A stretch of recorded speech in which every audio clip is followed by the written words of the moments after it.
রাজধানীও একত্রে যাবে, আমাদের ট্রেনটা একত্রে যাবে।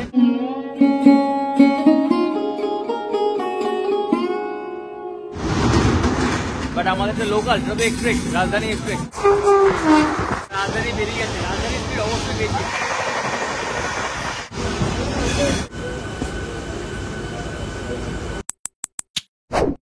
আজকে আমরা বর্ধমান থেকে চলে যাচ্ছি।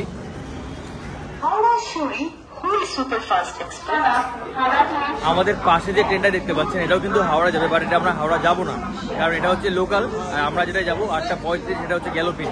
আমাদের ট্রেনটা 7 নম্বর প্ল্যাটফর্মে দিয়েছে, আমরা 3 নম্বর প্ল্যাটফর্মে চলে এসেছিলাম। আসলে সাধারণত 3 নম্বর প্ল্যাটফর্ম থেকে ট্রেনটা ছাড়ে, কিন্তু এখন দিয়েছে 7 নম্বর প্ল্যাটফর্ম। ফাইনালি আমার ট্রেনটা দিয়েছি, পাশ থেকে রাজধানী যাচ্ছে, আর আমাদের ট্রেনটা একত্রে ছাড়লো আর কি। ওটা হচ্ছে রাজধানী এক্সপ্রেস, শিয়ালদা টু নিউ দিল্লি। রাজধানীও একত্রে যাবে, আমাদের ট্রেনটা একত্রে যাবে, বাট আমাদের একটা লোকাল, তবে এক্সপ্রেস, রাজধানী এক্সপ্রেস, ওটা অনেক আগে চলে যাবে। রাজধানী এক্সপ্রেসের বর্তমানে কিন্তু স্টপেজ নেই। রাজধানী কিন্তু পুরোটাই এসি কোচ, দারুণ দেখতে লাগে। দেখুন এটা কিন্তু স্পিড নিয়ে নিয়েছে অলরেডি, রাজধানী এক্সপ্রেস কিন্তু অলরেডি স্পিড নিয়ে নিয়েছে, বাট আমাদেরটা এখন আস্তে আস্তে চলবে। আমাদের তো স্পিড নিয়েছে, দেখা যাক। ও রাজধানী এক্সপ্রেসের সাথে আমাদের ট্রেনের রেস চলছে, দেখুন রাজধানী আগে বেরিয়ে যাবে।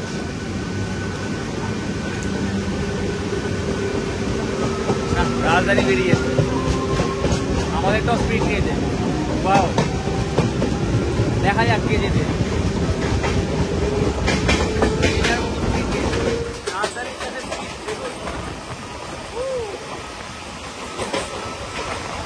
রাজধানী পারবে কেমন দেখা যাক, লোকাল ট্রেন রাজধানী আছে।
রাজধানী বেরিয়ে গেছে, রাজধানী স্পিড অবশ্যই বেশি।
রাজধানী এক্সপ্রেসের সাথে লোকাল ট্রেন কখনোই পারবে না।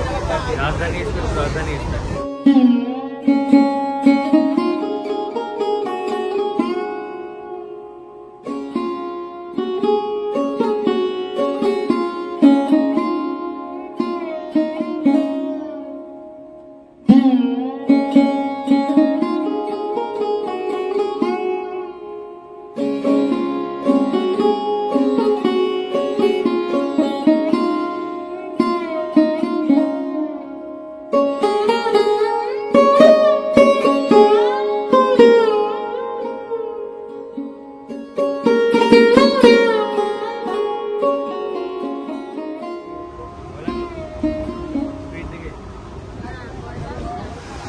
আমরা এই মুহূর্তে বেলমুড়ি স্টেশন ক্রস করছি। এটা হচ্ছে বেলমুড়ি স্টেশন।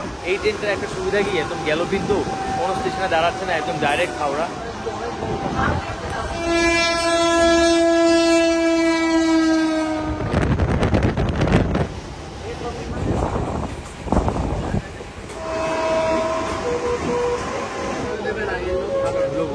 এটা কামারকুণ্ডু স্টেশনে দাঁড়িয়েছে, বাট এখানে তার প্ল্যাটফর্ম নেই।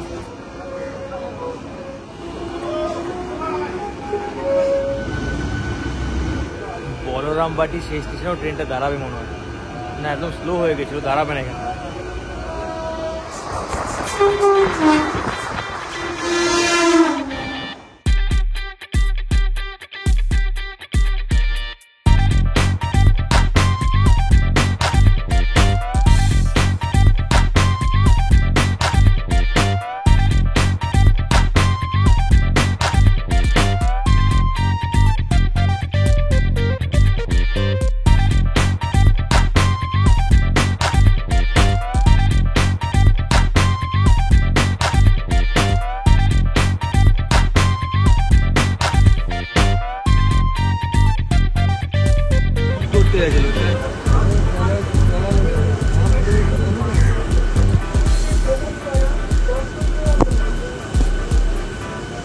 আমরা হাওড়া চলে এসেছি, আমাদের ট্রেনটা এখন হাওড়ায় ঢুকছে। যারা চাকরিজীবী তারা কিন্তু এই ট্রেনটাতে করে আসে হাওড়াতে, বর্ধমান থেকে ডাইরেক্ট ট্রেন একদম। মধ্যখানে কোনো স্টপেজ দাঁড়ায় না। আর যে প্ল্যাটফর্ম দু একটা দাঁড়িয়েছিল, দুটো প্ল্যাটফর্মে দাঁড়িয়েছিল, সেটা হচ্ছে যে সিগন্যালের কারণে, আদারওয়াইজ কিন্তু ট্রেনটা দাঁড়ায় না। একদম বর্ধমান থেকে হাওড়া, বর্ধমান থেকে ছাড়ে 8:35, হাওড়ায় ঢোকায় 10:05। এই হচ্ছে এই ট্রেনের টাইম টেবিল, একদম ডাইরেক্ট ট্রেন গ্যালোপিন। এখান থেকে হাওড়ায় শান্তিনিকেতন এক্সপ্রেস, এটা হচ্ছে শান্তিনিকেতন এক্সপ্রেস। আজকে সব থেকে ভালো লাগলো আমাদের লোকাল ট্রেনের সাথে রাজধানী এক্সপ্রেসের মানে রেস হচ্ছিল। লোকাল ট্রেনের সাথে যখন রাজধানী এক্সপ্রেসের রেস হচ্ছিল তখন বেশ ভালো লাগছিল, একসাথে যাচ্ছিল। কখনো কখনো আমাদের লোকাল ট্রেনটা এগিয়ে যাচ্ছিল রাজধানীর থেকে, বাট অবশ্যই রাজধানী আগে যাবে, সেটা হচ্ছে কি রাজধানী এক্সপ্রেস বলে কথা। তো তার স্পিড তো আলাদা স্পিড হবেই। তো আমরা ফাইনালি হাওড়ায় চলে আসলাম। দারুণ একটা সফর করলাম। ভেবেছিলাম ঐশীকে নিয়ে হাওড়া ব্রিজে যাবো, আপনাদের দেখাবো।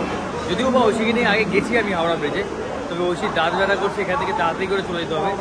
যাক, হাওড়া ব্রিজের দিকে না গিয়ে আমরা এখান থেকে মেট্রো স্টেশনের দিকে যাই। মেট্রো স্টেশনে গিয়ে আমরা সেখান থেকে ডাইরেক্ট গড়িয়া চলে যাবো। যারা হাওড়া স্টেশন থেকে মেট্রো স্টেশনে যাবেন তারা 14 নম্বর প্ল্যাটফর্মে চলে আসবেন। 14 নম্বর প্ল্যাটফর্মের পাশেই কিন্তু মেট্রো স্টেশনটা।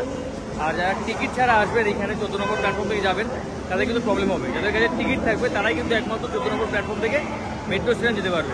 আর যদি কেউ মেট্রো স্টেশন থেকে একবারে স্টেশনে আসতে চান, আপনারা কিন্তু মেট্রো স্টেশনের ভিতরে টিকিট পাবেন। আর সেই ভিডিও আমি আগের ভিডিওতে দেখিয়েছি, যখন আমি বর্ধমানে গেছিলাম কীভাবে আমার টিকিট কেটেছিলাম মেট্রো স্টেশনে কোথা থেকে, আপনারা সেই ভিডিওটা দেখতে পারেন। হাওড়া থেকে লোকাল ট্রেন সাধারণত যেগুলো ছাড়ে সেগুলো 5 নম্বর, 1 থেকে 5 নম্বর প্ল্যাটফর্মের ভিতর থেকেই ছাড়া হয়।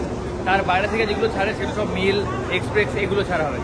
তো আমরা এখন 12 নম্বর প্ল্যাটফর্ম, 12, 13, তার পাশেই 14, তো 14 নম্বর প্ল্যাটফর্মে যাচ্ছি। চলুন আমরা ওখান থেকে মেট্রোতে ঢুকে যাবো। এই যে আমরা চলে এসেছি 14 নম্বর প্ল্যাটফর্মে। এই যে 14 নম্বর প্ল্যাটফর্মের পাশেই কিন্তু এই মেট্রো স্টেশন, মানে 14 নম্বর প্ল্যাটফর্ম আর 15 নম্বর প্ল্যাটফর্ম, তার মিডিলে হচ্ছে গিয়ে এই স্টেশনটা, মেট্রো স্টেশনটা। দুটো শহীদ ক্ষুদিরাম 30 টাকা করে, 60 টাকা দুটো, 30 টাকা করে দাম। यूपीआई भुगतान प्रणाली का उपयोग करें, धन्यवाद। UPI payment system smart. আমাদের মেট্রো স্টেশনে আসলে কেমন একটা এয়ারপোর্ট ফিলিং লাগে। অনেক ব্যস্ত স্টেশন এটা। ঐশী আসলে এসকেলেটারে আগে ভয় পেতো, বাট এখন অনেকটা কমফোর্টেবল হয়ে গেছে। আমাদের ট্রেন চলে এসেছে, এই হচ্ছে আমাদের ট্রেন সল্টলেক যাবে। আমরা কমলায় প্রবেশ করলাম। তো গাইস, ভিডিওটা বড় করবো না, ভিডিওটা কেমন লাগলো অবশ্যই কমেন্ট করে জানাবে। আর ভিডিও যদি ভালো লেগে থাকে তাহলে অবশ্যই লাইক করে দেবেন। আর যারা চ্যানেলে প্রথমবার সাবস্ক্রাইব করতে ভুলবেন না, যারা সাবস্ক্রাইব করেছেন অসংখ্য ধন্যবাদ তাদেরকে।